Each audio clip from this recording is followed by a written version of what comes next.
दोस्तों मैं बता दूं कि भारत में जो मछली पालन है वो विश्व में तीसरा सबसे बड़ा उत्पादक देश है और ये हमारे लिए गर्व की बात है।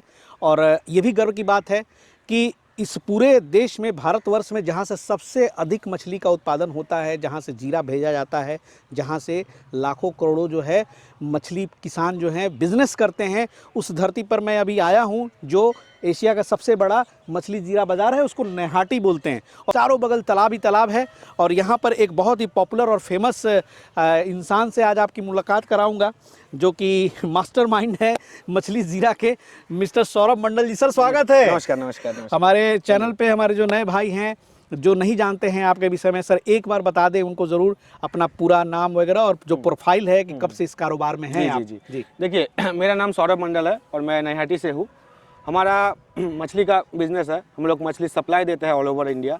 ठीक है, जैसे सभी प्रकार का मछलियाँ, मछली का बीज, ठीक है, हम लोग ऑल ओवर इंडिया ट्रांसपोर्ट करते हैं। जैसे रोहू, कतला, ग्रास कप हो गया, बीगेट हो गया, सिल्वर कप, सिंगी, पंगास, ठीक है, जासर वगैरह जो हो गया, टेंगड़ा वगैरह, तो ये हम लोग ऑल ओवर इंडिया सप्लाई करते हैं। मतलब कस्टमर के डिमांड के ऊपर जैसा रिक्वायरमेंट रहता है हम लोग प्रोवाइड करते हैं। जिस प्रकार की मतलब मछली का आप पालन करना चाहें वो सारा जीरा आपके यहाँ से जाता है। बहुत बढ़िया। और कितने साल हो गए सर ये काम करते? देखिए, हम तो इसमें 7-8 साल हुआ है, लेकिन आपके परिवार में परिवार पहले से है। हम 7-8 साल हुआ इस काम में आए हैं। ठीक है, हमारा पुराना फैमिली कारोबार है ये। अच्छा। इसी पे अभी हम यही कर रहे हैं जी। और हमको लगता है कि नया सीजन शुरू होने वाले हैं तो बहुत सारे हमारे भाई खोज भी रहे होंगे कि भाई कहाँ से जीरा लें, कहाँ किसको कांटेक्ट करें। और सर जीरा व्यापार में बता दूं कि दलालों की एक बहुत बड़ी नेटवर्क भी है जो कि आप ही से लेके देंगे, लेकिन होगा क्या कि आप जो रेट देते हैं उसको वो जस्ट उस पर और इजाफा करके और वो लोगों तक पहुंचाते हैं। तो मेरा मकसद है कि इस बार आप इनसे जुड़ जाएं, इनका नंबर भी दिया हुआ है, आप डायरेक्ट इन्हीं से बात करें, किसी बिचौलिए के चक्कर में ना पड़े। और इसी कारण से मैं आया भी हूँ बंगाल में और इस वक्त जो है इन्हीं के ब्रूडर के तालाब में जो यहाँ पे देख रहे हैं सारे ब्रूडिंग होती हैं यहाँ पे। और किस किस अभी ये जो तालाब है सर सारे अलग अलग तालाब में अलग अलग वैरायटी होता है। नहीं अलग अलग वैरायटी रहता है। इसको उठा के मतलब चेम्बर में ब्रीडिंग किया जाता है, उसको रख के। अच्छा। हाँ, इसमें जस्ट ब्रूडर होल्ड करने के लिए है जी। ठीक है। सबसे ज्यादा सर मुझे लगता है कि अभी आईएमसी के पालन पे पहले लोग जोड़ देते हैं, है ना? आईएमसी देखिए, नहीं वो डिपेंड करता है मतलब जगह कितना है फार्मर के पास। ठीक है, वो आईएमसी का कल्चर थोड़ा बड़ा एरिया हो तो ठीक है। अब टैंक में अगर कोई बोलेगा मैं आईएमसी करूंगा तो उसमें तो सर हो नहीं पाएगा।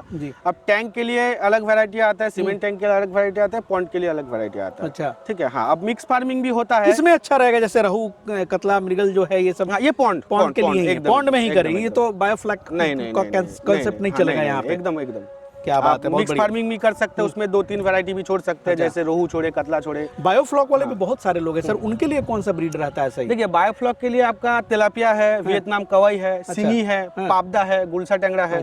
ठीक है। ये अच्छा, जो बायोफ्लॉक में हम कर सकते हैं वो सीमेंटेड टैंक में भी कर सकते हैं? हाँ, कर सकते हैं, लेकिन सीमेंटेड टैंक के लिए भी हाँ, उसके लिए आपको ऑक्सीजन ब्लोअर के वही बायोफ्लॉक और सीमेंट टैंक सेम कंडीशन जो उसमें पाल सकते हैं वो इसमें भी पाल सकते हैं। बस आपको ऑक्सीजन का जरूरत होगा और 2-1 वैरायटी में ऑक्सीजन नहीं लगता है, जैसे वियतनाम कवाई, सिंगी, इसमें ऑक्सीजन नहीं लगता है।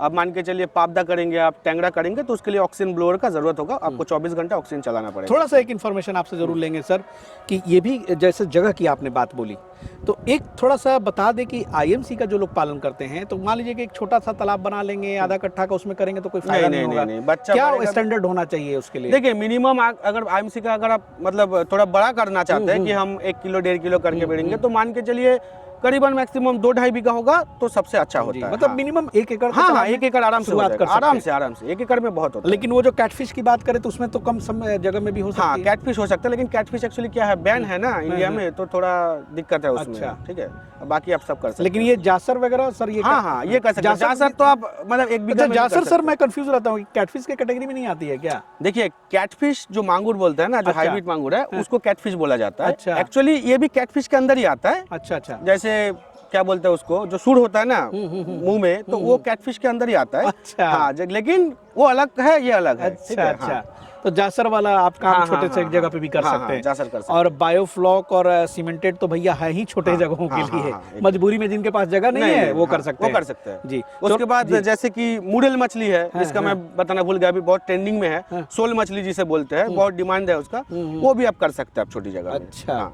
चलिए, मछलियाँ तो हर प्रकार की आपके पास यहाँ मिल जाएंगी और जगह आप देख लीजिए, उस हिसाब से पालन शुरू कीजिए। फिलहाल आप स्क्रीन पे देखिए सर के यहाँ जो सैंपल्स है, चूँकि जो हैचरी भी है सर आपकी, वहाँ हैचरी पर क्या क्या किस किस तरह का जीरा है, ये अगली फुटेज में आप देख पाएंगे।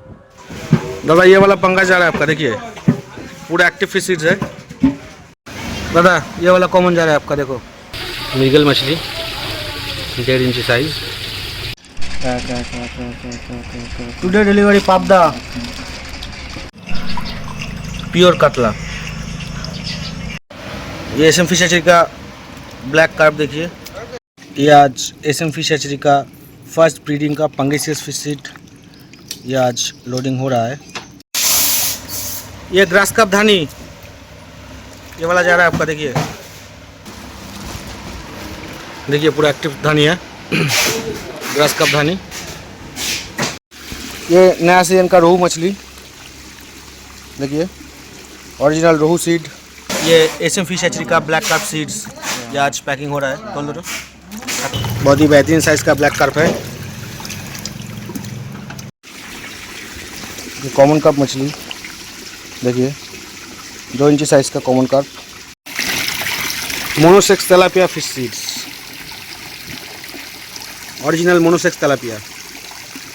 Grass carp fish seeds. ये एसएम फिश हैचरी का ओरिजिनल कातला का धानी सीड ये आज जा रहा है, देखिए प्योर कातला धानी।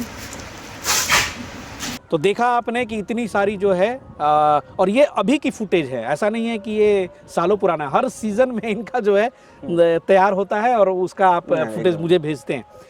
ये ज़रूर बताएं सर कि कुछ सैंपल्स तो बहुत तरह के हैं, लेकिन कुछ ऐसा भी गाइडलाइन होता है क्या कि कुछ जो मछलियाँ हों उनके ज़ीरा के साथ कुछ स्पेशल कंडीशन लगता हो, है ना?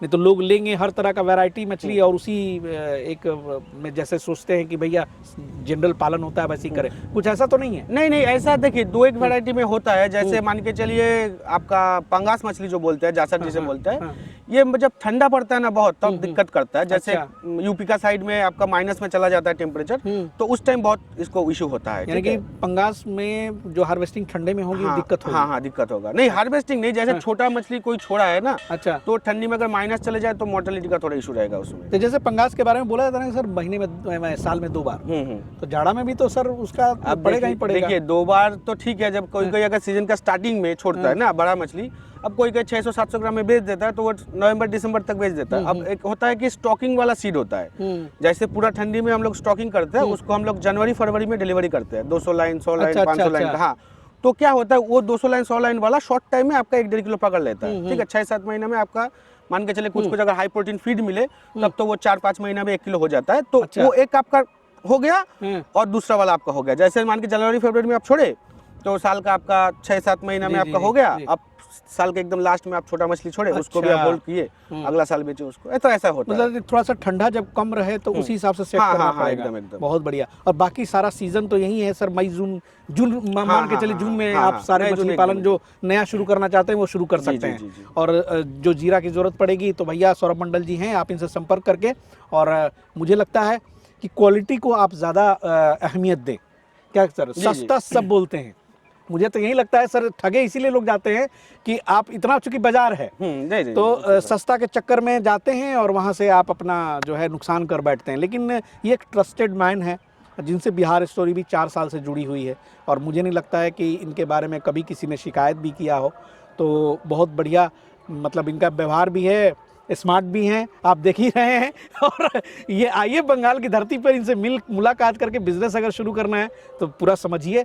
सर फोन पे अगर कोई बोले इस तरह से कि कुछ टाइम दे दो, मुझे गाइड कर दो, तो गाइड मिल जाता है। जैसे क्या होता है सीजन टाइम में हम लोग का काम का बहुत प्रेशर रहता है, तो मान के चले काम कर रहे हैं हम फोन रिसीव नहीं कर पाए या व्हाट्सएप के जरिए भी हो सकता है। हाँ एकदम, व्हाट्सएप सबसे अच्छा होता है कि मैं फ्री टाइम में व्हाट्सएप चेक करता रहता हूँ कि क्या रिक्वायरमेंट आया, क्या है या आया है। अगर फोन में ना लगे कभी कभार, जैसे हम पॉन्ड में है 2 घंटे के लिए पॉन्ड में, 3 घंटे के लिए पॉन्ड में है, तब फोन ऊपर रहता है तो रिसीव नहीं कर पाता है, जी। तब क्या होता है आप व्हाट्सएप कर दीजिएगा तो हम रात को फ्री टाइम में थोड़ा चेक कर बिल्कुल, लेते हैं, वो सबसे अच्छा होता है। क्योंकि जीरा की जरूरत तो पुराने मछली पालकों को भी हर साल हाँ, पड़ती हाँ, है, हाँ, हाँ। और नए वाले को तो उतना जानकारी नहीं रहता है। जी। देख के वीडियो जरूर शुरू कर देते हैं, लेकिन उनको थोड़ा सा गाइड की जरूरत पड़ती जी, है जी। कि भैया जैसे आपने बताया ठंडा का सीजन में थोड़ा सा पंगा गाइड पूरा मिल जाएगा, कोई दिक्कत नहीं जी। है। चलिए सर, तो बहुत बहुत जी, जी, शुक्रिया। धन्यवाद। बाकी जितनी भी बातें हैं आप फ़ोन से कर लें, वीडियो अननेसेसरी का लंबा होगा, इससे ज़्यादा अच्छा है कि आप फ़ोन नंबर मिलाएं, इनके स्क्रीन पे नंबर दिया हुआ है।